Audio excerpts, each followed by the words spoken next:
বিসমিল্লাহির রহমানির রহিম। আমি doctor Shafiullah Pradhan, DPRC, Shyamoli ring road, Dhaka.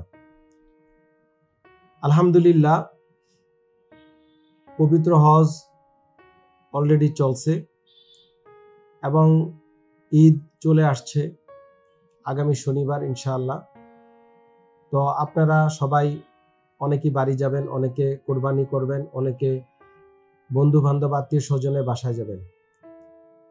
এই যাওয়ার পথে, চলার পথে আপনাদেরকে কিছু চিকিৎসা পরামর্শ দিই, ইনশাআল্লাহ আশা করি আপনাদের কাজে লাগবে। কোরবানি ঈদে যে সমস্যাটা হয় সেটা হচ্ছে আপনারা গরুর হাটে যান, অনেকে অভিজ্ঞতার অভাব, অনেকে ষাঁড় গরু চেক করেন যে গরুটা ঠিক আছে কিনা, অনেকে পিছনে একটু গুতা দিয়ে দেখেন, অনেকে বুঝেন না, ভিড়ের মধ্যে চলে যান, অভিজ্ঞতা থাকে না। তো এই জাতীয় অ্যাক্টিভিটিস আপনাদের করতে সাবধান। গরুর একেবারে পিছনে গিয়ে দাঁড়িয়ে গুতা দিয়ে বা লেজ ধরে নাড়া দিয়ে দেখার কোনো কারণ নেই। হঠাৎ করে গরু অনেক কারণেই দু পায়ে কিন্তু একসাথে লাথি দিতে পারে। তো লাথি দেওয়ার পরে আমাদের প্রচুর রোগী আমরা পোস্ট কোরবানি ঈদের পরে পাই, বা বিভিন্ন ক্যাজুয়ালিটি হচ্ছে যে লাথিতে দেখা গেল কারো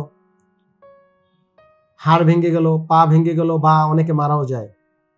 অনেকে দেখা যায় যে তার টেস্টিস ফেটে গিয়েছে, প্রায় হয় এরকম ঘটনা। আবার গরু সামনে শিং দিয়ে অনেক সময় কন্ট্রোলে যদি না থাকে, গুতা যদি দেয়, দেখা যায় যে শিং দিয়ে ইনজুরি হতে পারে। অনেকে আপনারা কৌতূহল বসে যান, অনেক নারীরও যান বাজারে। তো বিষয়টি খুবই সাবধান, আপনারা বুঝে শুনে কাজটা করবেন। এবং গরু বাজার থেকে বাসায় নিতে অনেক ক্যাজুয়ালিটি হয়। সো সেই ক্ষেত্রে প্রয়োজনীয় মেজার নিতে হবে, প্রচুর দড়ি এবং পর্যাপ্ত লোক নিতে হবে। অনেক বেশি ষাঁড় গরু থাকলে দেখা যায় যে খুব বেশি উচ্ছৃঙ্খল থাকে, খেয়াল রাখতে হবে। এই বিষয়গুলো আমাদের খুবই জরুরি। এবং প্রতি বছরই কোরবানি ঈদে এই জাতীয় গরু, ছাগল বা অন্যান্য পশু বাজার থেকে আনতে নিতে এবং লালন পালনে দুর্ঘটনা হচ্ছে। বিষয়টি সাবধান। অনেক বাচ্চাদেরকে আপনারা দেখাইতে নেন, কাছে নেন, দেখা যায় শিং দিয়ে একটা গুতা দিলে কিন্তু বাচ্চা মারাও যেতে পারে। বিষয়টি আপনারা আমলে নেবেন। আরেকটি হচ্ছে জবাই করার সময় অনেকে অদক্ষ লোক আছেন, গরু কিভাবে শোয়াতে হয় অনেকে জানেন না বা দক্ষতার অভাব। সেই সময় ধারালো ছুরি থাকে, কাঁচি থাকে, বিভিন্ন কারণে দেখা যায় যে গরু উঠে দৌড় দেয়, প্রায় ক্যাজুয়ালিটি হয়। বিষয়গুলি আপনাদের নজরে আমি আনলাম। আরেকটা হচ্ছে আপনারা যখন বাড়িতে যান, যাওয়ার পথে এখন কিন্তু বন্যা সিজন চলছে বাংলাদেশে, প্রচুর বৃষ্টি হচ্ছে। যাওয়ার পথে দেখা যায় খুব হুড়োহুড়ি করে বিভিন্ন লঞ্চে, স্টিমারে বা ট্রেনে, বাসে বা প্রাইভেট কার করে আপনারা অনেকে ভাড়া করে যান। দেখা যায় যে বিভিন্ন ক্যাজুয়ালিটি হয়, অনেক ঠাসাঠাসি করে অনেকে ছাদে উঠে। ছাদে উঠার পর দেখা যায় যে ওখানে একটা ডাল বা গাছে আঘাত পেয়ে পড়ে যেতে পারেন, বা ব্রেক করলে পড়ে যেতে পারেন, বা অনেকে মানে রেলিং ধরে ধরে আপনারা ঝুলতে ঝুলতে বাড়িতে যান। জীবন আগে। আল্লাহ পাক আপনাকে কিন্তু খুবই আদর যত্ন করে, মায়া করে পৃথিবীতে পাঠিয়েছে। ইউ আর দ্য আশরাফুল মাকলুকাত। সো আপনার এই একদিনের জন্য, 1 ঘন্টার জন্য, 5 ঘন্টার জন্য এত হুড়াহুড়ি ইমোশন হওয়ার কোনো প্রয়োজন নেই। বিষয়টি খুবই সাবধান। আপনারা এই কাজগুলা সাবধানে করবেন, কোরবানি পরবর্তী কাজগুলা। এবং কোরবানি পশু জবাইয়ের পর আপনারা অনেকে পানি দেন না, পয় পরিষ্কার করেন না, ব্লিচিং পাউডার দেন না, বা ক্লিন করেন না। এতে কি হবে, বিভিন্ন জীবাণু, ব্যাকটেরিয়া, ভাইরাসে আপনারা আক্রান্ত হবেন, বিভিন্ন রোগে আক্রান্ত হবেন। এগুলো আপনারা করে যার যার দায়িত্ব যে করবেন, যার যার পশু যে জবাই দিয়েছেন পরবর্তীতে আপনারা সেগুলা পরিষ্কার করবেন। বাড়িতে যাওয়ার সময় ধরেন অনেক বছর পর বাড়িতে যাচ্ছেন, যাওয়ার সময় যাওয়ার পথে অনেকের ওষুধ নিতে ভুলে যান। আপনার হার্টের ওষুধ থাকে, বিভিন্ন ইম্পর্টেন্ট ওষুধ, উচ্চ রক্তচাপের ওষুধ, ডায়াবেটিসের ওষুধ, এই যে ওষুধগুলা নিতে কিন্তু ভুলবেন না। প্রয়োজনীয় ওষুধ নিয়ে যাবেন। হয়তো আপনি এমন এক জায়গায় গেলেন, গ্রামে, আপনি ওষুধ পাচ্ছেন না, বা পর্যাপ্ত দোকান নাই, বা দোকানগুলো বন্ধ। তো বাড়িতে যাওয়ার পূর্বে এগুলো প্রিপারেশন নিয়ে যাবেন। অ্যান্টি আলসারেন্ট মানে গ্যাস হওয়ার যে ওষুধগুলো আছে এগুলো পর্যাপ্ত নিয়ে যাবেন। ওর স্যালাইন সাথে নিয়ে যাবেন। প্যারাসিটামল জাতীয় ওষুধ নিয়ে যাবেন। প্রয়োজনীয় প্যারাসিটামল ডোজ, সাপোজিটরি যেগুলো আমরা বলি, এগুলা নিয়ে যাবেন। এগুলো আপনাদের খেয়াল রাখতে হবে। বমির ওষুধ, অ্যান্টিমিটিক ওষুধ, এগুলোর সাথে নিয়ে যেতে হবে। অনেকের ঘুমের সমস্যা হয়, ঘুমের ওষুধ প্রয়োজনে নিয়ে যেতে হবে। মানে স্পেশালি যে জিনিসগুলা নিয়মিত আমাদের ট্রাভেলিংয়ের দরকার, চলাফেরার দরকার, বা কোথাও বেড়াতে গেলে আমাদের এটা হয়, অনেকে লুজ মোশন হয়, পাতলা পায়খানা, তো সেক্ষেত্রে মেট্রোনিডাজোল ট্যাবলেটটা সাথে রাখতে পারেন। প্রয়োজনে আপনার ওরস্যালাইন এবং কলেরা স্যালাইন এগুলো সাথে রাখবেন যদি দরকার হয়। ধরেন আপনি এমন এক জায়গা আছেন, আপনি আর পাচ্ছেন না, সম্ভব হচ্ছে না, বা আপনি একা আছেন, এগুলো আপনাদের মাথায় নিয়ে আপনারা এটা করবেন। তারপরে আরেকটা বিষয় আমি প্রায় আমার রুগীরা পাই যে আপনারা ঈদ পরবর্তী বিভিন্ন ইনজুরি নিয়ে আসেন। কি ইনজুরি?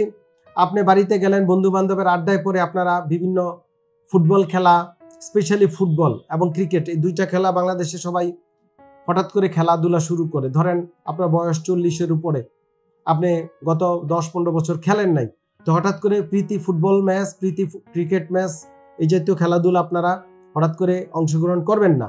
এতে আপনার বিভিন্ন ইনজুরি হয়, কোমরে ডিস্ক প্রলাপস হয়, হাঁটু ভেঙে যায়, বা বিভিন্ন ইনজুরি নিয়ে আপনাকে জীবনটা একেবারে দুর্বিষহ করে উঠবে। Prevention is better than কিউর।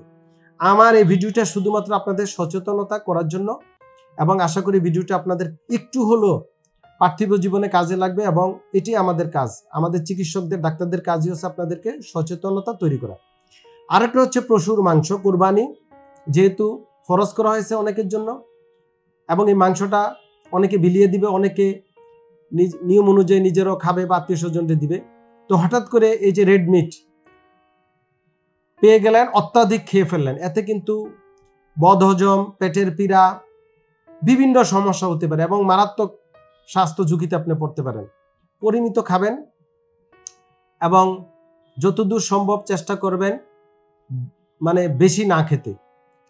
এবং বয়স ভেদে এই মাংস খাওয়ার কিছু নিয়ম কারণ আছে। যারা একটু বয়স্ক, বিভিন্ন উচ্চ রক্তচাপে ভুগছেন, বিভিন্ন কোলেস্টেরলের মাত্রা বেশি, বা আপনাদের মুভমেন্ট কম, হাঁটা চলাফেরা কম, অবেসিটি বেশি, তারা 1-2 পিস খাবেন, কোনো সমস্যা নেই, কিন্তু অতিরিক্ত করা যাবে না। আবার অনেকে প্রচুর মশলা দিয়ে আপনারা পাক করেন, তেল দিয়ে, বাজে তেল থাকে, বাংলাদেশে তো তেল পুরাটাই ভেজাল, তো এগুলো আপনাদের বিভিন্ন স্বাস্থ্য ঝুঁকিতে ফেলে দিবে।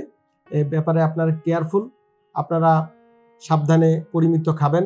এবং অনেক সময় আত্মীয় স্বজনের বাসায় যান, অত্যধিক খাওয়া হয়ে যায়, রাতে অনেক দুর্ঘটনা ঘটে এবং বিভিন্ন রোগী ক্লিনিকে ভর্তি হয়। অনেক সময় আপনি গ্রামে গঞ্জে ক্লিনিক পাবেন না, বা এখন ঈদের বন্ধ, অনেক সময় ডাক্তার অপ্রতুল থাকে, এটি স্বাভাবিক। পৃথিবীর সব জায়গায় ডাক্তারের অপ্রতুলতা হয় এই ভ্যাকেশনগুলোতে, ইমার্জেন্সি হয়তো ম্যানেজমেন্ট থাকে। তো এটা আপনাদের এই বিষয়গুলা একটু সাবধানে আপনারা খেয়াল রাখবেন। আর পর্যাপ্ত চলাফেরা, পানি খাবেন, এবং অনেকের এই যে মাংস অতিরিক্ত খেলে ইউরিক অ্যাসিড বেড়ে যায়, ব্যথা বেদনা বেড়ে যেতে পারে, এগুলা নিয়ে আমরা প্রায় রুগী আসে। আশা করি এই ভিডিও বার্তাটা আপনাদের অনেক কাজে লাগবে। আরেকটি কথা বলি, এখন কিন্তু বর্ষা ঋতু বাংলাদেশে, এবং পার্শ্ববর্তী দেশ থেকে আমাদের পানি ছেড়ে দেয়, এটা আপনারা জানেন। প্রচুর বৃষ্টি হচ্ছে, অনেক সময় বাঁধ ভেঙে যায়, এবং এই সময় কিন্তু সাপে কামড়ের রুগী বেড়ে যায়। তো আপনারা গ্রামে গঞ্জে যাবেন, রাতের বেলা সাবধানে চলাফেরা করবেন। অনেক সময় সাপ যেহেতু পানি গর্তে থাকতে পারে না, উঠে চলে আসে বিভিন্ন লোকালয়ে, বি কেয়ারফুল। আর সাপের কামড় দিলেও দেরি না করে নিকটস্থ চিকিৎসা কেন্দ্র, সরকারি যে কেন্দ্রগুলো আছে, থানা এবং জেলা লেভেলে বা মেডিকেল কলেজ হাসপাতালগুলোতে দ্রুত রোগী নিয়ে যাবেন, বসে থাকবেন না। কোনো ওঝা বুদ্ধ, বিভিন্ন কবিরাজ বা অপচিকিৎসার শিকার হবেন না, এটা খুব ইম্পর্টেন্ট। আর এই যে পানিবাহিত বিভিন্ন রোগ হতে পারে এই সিজনে, পানিবাহিত রোগ থেকে সাবধান। পানি, ফুটানো পানি ছাড়া খাওয়ার চেষ্টা করবেন না। যারা সুবিধা হয় যদি ঢাকা থেকে পানি নিয়ে যেতে পারেন, বা শহরগুলো থেকে গ্রামে পানির অপ্রতুল থাকলে, মানে খাবার পানি না থাকলে নিয়ে যেতে পারেন। যাদের আর্থিক সামর্থ্য আছে আপনারা এগুলা মাথায় রাখবেন। এবং সাপের কামড়ের রুগীদেরকে অনেকে বিভিন্নভাবে দেরি করে বা বিভিন্ন অপচিকিৎসা করে, এতে রুগী মারা যায়। বিষয়টি আপনারা খেয়াল রাখবেন। এবং চলাফেরা সাবধান, এবং রাস্তাঘাটে বিভিন্ন মানুষের দেওয়া খাবার খাবেন না। দেখা যায় যে হুড়াহুড়ু করে ড্রাইভার অনেক সময় গাড়ি চালায়, সেগুলো আপনারা বারণ করবেন। এবং লঞ্চ বলেন, স্টিমার বলেন, ইভেন কি প্লেন, সব জায়গায় দুর্ঘটনা সম্ভাবনা থাকে। তাড়াহুড়া না করাটাই ভালো, জীবনের মূল্য আগে। সবাইকে অগ্রিম ঈদের শুভেচ্ছা। সবাই ভালো থাকবেন। আসসালামু আলাইকুম ওয়া রাহমাতুল্লাহি ওয়া বারাকাতুহু। ডিপিআরস লিমিটেড, আস্থা, বিশ্বাস ও নির্ভরতায় অবিচল।